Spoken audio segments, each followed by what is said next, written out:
भारत के digital world में एक नाम ऐसा है जिसे आप या तो पसंद कर सकते हैं या फिर नापसंद, लेकिन इग्नोर करना वो तो लगभग नामुमकिन है। नाम है ध्रुव राठी, इंडिया के सबसे पावरफुल और हाँ, सबसे ज्यादा विवादास्पद यूट्यूबर्स में से एक।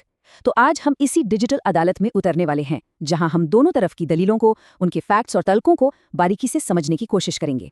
तो चलिए सबसे पहले जरा इनके असर के पैमाने को समझते हैं।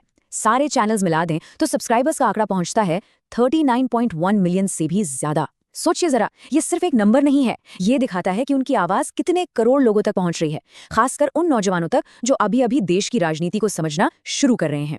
और अल जजीरा का ये कहना उनके असर को बिल्कुल सटीक तरीके से बयां करता है। उनकी पहुंच आज पारंपरिक राजनीतिक नेताओं को भी टक्कर दे रही है, और यही बात उन्हें भारत की पॉलिटिकल डिबेट में एक बहुत बड़ी ताकत बना देती है। तो सवाल ये उठता है कि आखिर जोमनी में पढ़ाई करने वाला एक स्टूडेंट ऑनलाइन पॉलिटिकल कमेंट्री का इतना बड़ा चेहरा बन कैसे गया? चलिए उनके इस सफर को थोड़ा समझते हैं। देखिए, उनका सफर 2013 में ट्रैवल व्लॉग्स से शुरू हुआ था, लेकिन सिर्फ एक साल में 2014 तक उनका फोकस पूरी तरह बदल गया। उन्होंने सामाजिक, राजनीतिक और पर्यावरण से जुड़े मुद्दों पर वीडियो बनाने शुरू कर दिए, और उनका जो समझाने का तरीका था उसने भारत के युवाओं को वाकई में बहुत अट्रैक्ट किया, जो कॉम्प्लेक्स मुद्दों को आसान भाषा में समझना चाहते थे। लेकिन जहां इतनी लोकप्रियता होती है वहां आलोचना भी पीछे नहीं रहती। तो अब बात करते हैं उन क्रिटिक्स की जो उनके इरादों और उनके काम करने के तरीकों पर सवाल उठाते हैं। उनके जो आलोचक हैं वो मुख्य रूप से ये 4 बातें कहते हैं। पहला, कि ध्रुव राठी मिस इन्फॉर्मेशन यानी गलत सूचना फैलाते हैं। दूसरा, वो डेटा को चुन चुनकर एक तरफा कहानी बनाने के लिए इस्तेमाल करते हैं। तीसरा, उनका झुकाव आम आदमी पार्टी की तरफ है। और चौथा, उनके वीडियोज से दुनिया में भारत की इमेज खराब होती है। अब जैसे एक उदाहरण देखें, 2022 में पाकिस्तान के पॉलिटिकल क्राइसिस पर उनका एक वीडियो आया था, जिसे भारत की इंफॉर्मेशन एंड ब्रॉडकास्टिंग मिनिस्ट्री ने ब्लॉक कर दिया। वजह?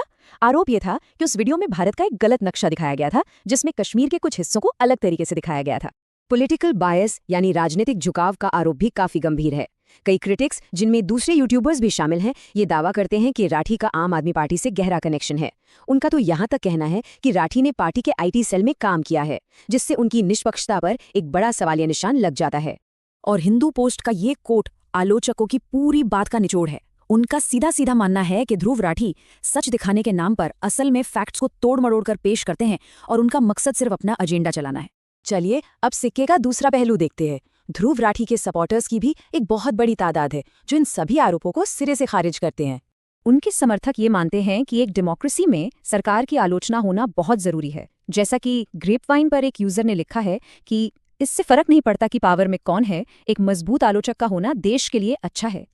और यहाँ पर दोनों पक्षों का फर्क बिल्कुल साफ दिखता है। एक तरफ जहाँ आलोचक उन्हें फैक्ट से खेलने वाला झूठा बता रहे हैं, वहीं दूसरी तरफ समर्थक उनके काम को डेटा, फैक्ट चेकिंग और अच्छी स्टोरी टेलिंग का एक बेहतरीन कॉम्बिनेशन मानते हैं। ये दिखाता है कि उनके काम को लेकर सोसाइटी कितनी ज्यादा बटी हुई है। उनके सपोर्टर्स कुछ खास वजहें बताते हैं कि वो उन्हें क्यों फॉलो करते हैं। उनका कहना है कि राठी मुश्किल से मुश्किल टॉपिक को आसान बना देते हैं। वो डेमोक्रेसी के लिए एक जरूरी आवाज हैं और मेन स्ट्रीम मीडिया की कहानियों के सामने एक दूसरा नजरिया रखते हैं।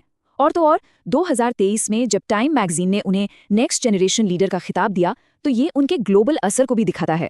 तो ठीक है, हमने दोनों तरफ की दलीलें सुन ली, पर सबसे बड़ा सवाल तो ये है कि एक ही वीडियो को देखकर लोगों की राय इतनी अलग अलग, इतनी बटी हुई क्यों हो जाती है?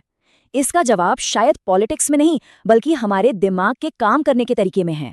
साइकोलॉजी में इसे कहते हैं कन्फर्मेशन बायस।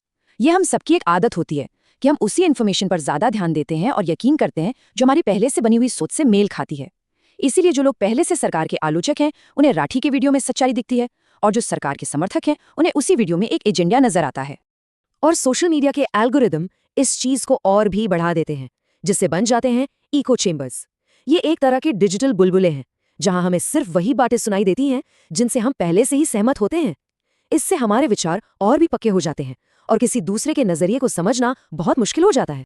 तो ये एक सवाल है जो हम सभी को खुद से पूछना चाहिए। जब हम कोई ऑनलाइन कंटेंट देख रहे होते हैं, तो हमारा असली मकसद क्या होता है? कुछ नया जानना या सिर्फ अपनी बात को सही साबित करवाना? इस पूरे माहौल में खासकर उन युवाओं के लिए जो पहली बार वोट डालने जा रहे हैं, मीडिया लिटरेसी यानी कौन सी खबर सही है और कौन सी गलत, ये समझने की काबिलियत पहले से कहीं ज्यादा जरूरी हो गई है। तो किसी भी ऑनलाइन इन्फॉर्मेशन पर भरोसा करने से पहले हमें क्या करना चाहिए? तो ये स्लाइड एक तरह से एक जिम्मेदार व्यूअर और एक जिम्मेदार वोटर बनने की हैंडबुक है। किसी भी इन्फॉर्मेशन पर आंख बंद करके यकीन करने से पहले ये 5 कदम हमेशा याद रखें। पहला, अलग अलग सोर्स से वेरीफाई करें। दूसरा, ये पहचानने की कोशिश करें कि कंटेंट बनाने वाले का कोई झुकाव या एजेंडा तो नहीं है। तीसरा, फैक्ट क्या है और ओपिनियन क्या है, इसके बीच का फर्क समझना बहुत जरूरी है। चौथा, डेट हमेशा चेक करें, कहीं कोई पुरानी खबर को नया बताकर तो नहीं परोसा जा रहा। और पांचवां, अगर मुमकिन हो तो हमेशा ऑफिशियल डेटा या ओरिजिनल रिपोर्ट तक पहुंचने की कोशिश करें। तो आखिर में ये पूरा एनालिसिस हमें एक बहुत ही जरूरी सवाल पर लाकर खड़ा कर देता है। ये बहस सिर्फ ध्रुव राठी के बारे में नहीं है, बल्कि ये हम सब के बारे में है। इन्फॉर्मेशन को कंज्यूम करने वाले के तौर पर हमारी क्या जिम्मेदारी है। तो सवाल आखिर में यही बचता है, इन्फ्लुएंसर्स के इस दौर में जहां हर कोई अपनी अपनी कहानी सुना रहा है, सच का असली रखवाला कौन है?